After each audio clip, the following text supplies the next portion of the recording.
నేను బీసీ హాస్టల్లో చదువుకుంటా ఉన్న రోజుల్లో అక్కడ కొన్నిసార్లు ఫుడ్ అనేది తక్కువ అవుతుంది.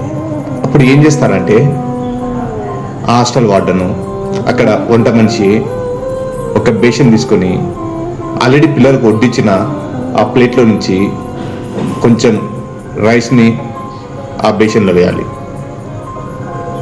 అక్కడ ఫుడ్ అనేది తక్కువ అప్పుడప్పుడు రాదు, ఎప్పుడు వస్తూ ఉంటుంది. ఒకసారి మన కంచంలోకి వచ్చిన ఫుడ్ మళ్ళీ తిరిగి ఆ బేషన్లో వేయాలంటే ఆ ఏజ్లో ఉన్నప్పుడు చాలా బాధగా ఉండేది. అరే మళ్ళీ నాకు సరిపోదేమో అనే ఫీలింగ్లో ఉంటాను. అప్పుడు షేరింగ్ ఆ ఏజ్ తర్వాత షేరింగ్, అందరం పంచుకొని తినాలి, మనకున్నది 10 మందికి అందరి కడుపు నిండాలి అనే ఆలోచన. కొంచెం మెచ్యూరిటీ వచ్చిన తర్వాత ఆ ఆలోచన వచ్చింది. కానీ ఆ ఏజ్లో మన పిడికలతో తీసుకుని ఆ బేషన్ వేసేటప్పుడు ఆ మైండ్ సెట్కి చాలా పెయిన్ఫుల్గా ఉండేది. ఆ ఏజ్ దాటిన తర్వాత అది ఒక లెసన్గా మిగిలిపోయింది.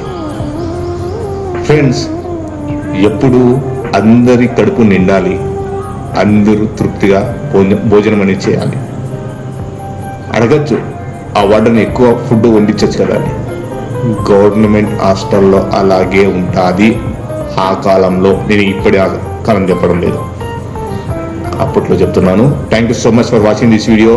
జై హింద్.